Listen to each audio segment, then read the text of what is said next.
Effectivement, cette fois-ci, pour la première fois, on va voter non seulement pour les conseillers municipaux, mais aussi pour les conseillers communautaires. Donc, sur le même bulletin, les administrés, les électeurs sauront qui ils enverront à la communauté de communes. Donc, ça nous semblait important de savoir non seulement pour qui on vote, mais aussi de savoir pourquoi on vote. Quel était le programme qui était porté par ces candidats conseillers communautaires.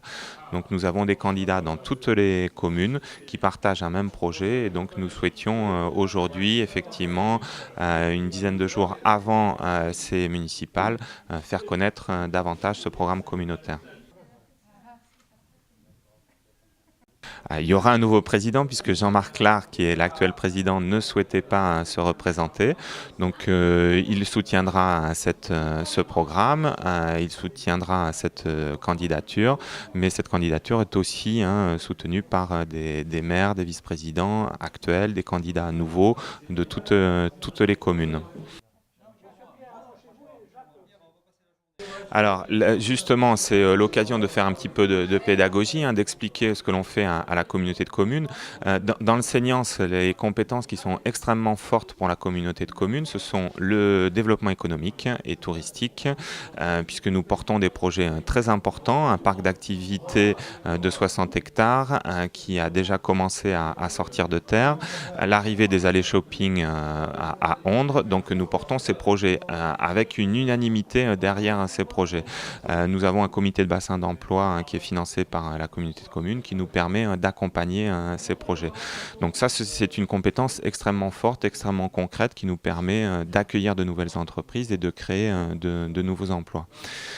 Une compétence qui est moins connue des habitants, qui pourtant est extrêmement importante, c'est l'aménagement du territoire et la réalisation des PLU des communes. Dans le cadre qui est fixé par le SCOT, avec la communauté de communes, nous allons définir à partir de 2015 un nouveau PLU intercommunal qui reprendra les PLU de toutes les communes et qui fera avancer là encore la communauté. Donc ça, c'est le type de compétence qui est moins connu, puisque en termes d'urbanisme, on a toujours l'idée que c'est le maire qui décide de tout. Ce n'est plus le cas. Ça se décide à la communauté de communes dans le cadre des préconisations du SCOT. Donc nous avons encore beaucoup d'explications à donner à ce sujet, par exemple. Alors, on a fait sur le mandat qui se termine des progrès sur le logement social avec la mise en place d'un guichet unique, en termes d'action sociale, en mettant en place un centre intercommunal d'action sociale qui a permis d'avancer sur ces problématiques-là dans les communes plus rurales. Mais on a encore des marges de progrès. Sur le social, nous souhaitons avancer sur une maison de retraite. Nous avons 200 demandes non satisfaites dans le Seignance. Nous avons besoin d'une nouvelle maison de retraite. Il faut qu'elle soit portée par la communauté. Ça, c'est un élément fort. Sur les déplacements aussi, nous avons une compétence voirie qui est obsolète aujourd'hui. Il nous faut progresser en la matière pour intégrer davantage de voirie, mais aussi transformer cette compétence en termes de déplacement pour intégrer les cheminements doux, pour intégrer par exemple les problématiques de covoiturage. Donc là aussi, ce sont des sujets sur lesquels nous avons de grosses marges de manœuvre. Je pourrais citer aussi l'environnement ou des politiques de jeunesse, de ruralité. Nous avons des marges de manœuvre en la matière. Nous avons une compétence aussi historique en termes d'animation plutôt culturelle du territoire. Le Festimé a fêté l'an dernier ses 20 ans. C'est un festival qui a une renommée maintenant régionale. Nous avons depuis 2 ans, entre les mois de mai, institué un petit festival de théâtre qui s'appelle l'Entremets, qui a très bien marché sur ces 2 premières éditions. Nous avons la volonté de continuer à avancer en matière culturelle et passer des actions culturelles de la communauté à la mise au moins en cohérence des programmations culturelles des communes, voire avancer là aussi vers davantage de mutualisation. Nous avons l'habitude de fonctionner sur la culture via le Festimé avec toutes les communes. Nous devons rapprocher nos différentes salles et nos différentes programmations à l'intérieur de nos communes. Là aussi, nous avons des marges de progrès. Nous avons la chance d'accueillir des nouvelles entreprises. Nous nous sommes donné les moyens d'accueillir ces nouvelles entreprises en créant de nouvelles infrastructures.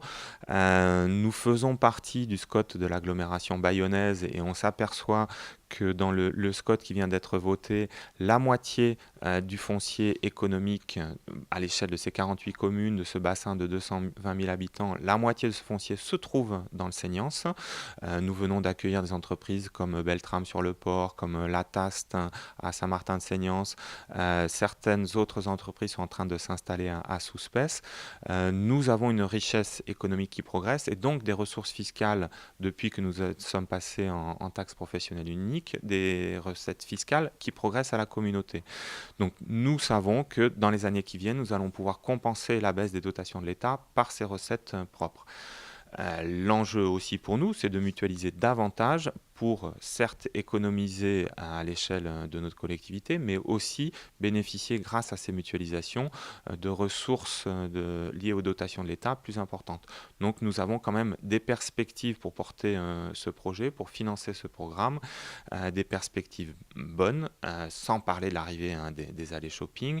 Nous avons de bonnes perspectives qui nous laissent à penser que nous serons capables de ne pas augmenter les taxes ménages sur le mandat qui s'annonce. Je crois que effectivement, c'est un gros progrès pour la démocratie locale. C'est un gros progrès pour l'intercommunalité. C'est le sens de l'histoire de faire progresser ces intercommunalités. Pour la première fois, on votera pour ces conseillers communautaires et comme vous le dites, effectivement, c'est une double bonne raison d'aller voter pour ces conseillers municipaux, pour ces conseillers communautaires, pour le maire d'un côté et savoir qui sera le candidat des conseillers communautaires et donc déjà indirectement voter pour un président de la communauté de communes.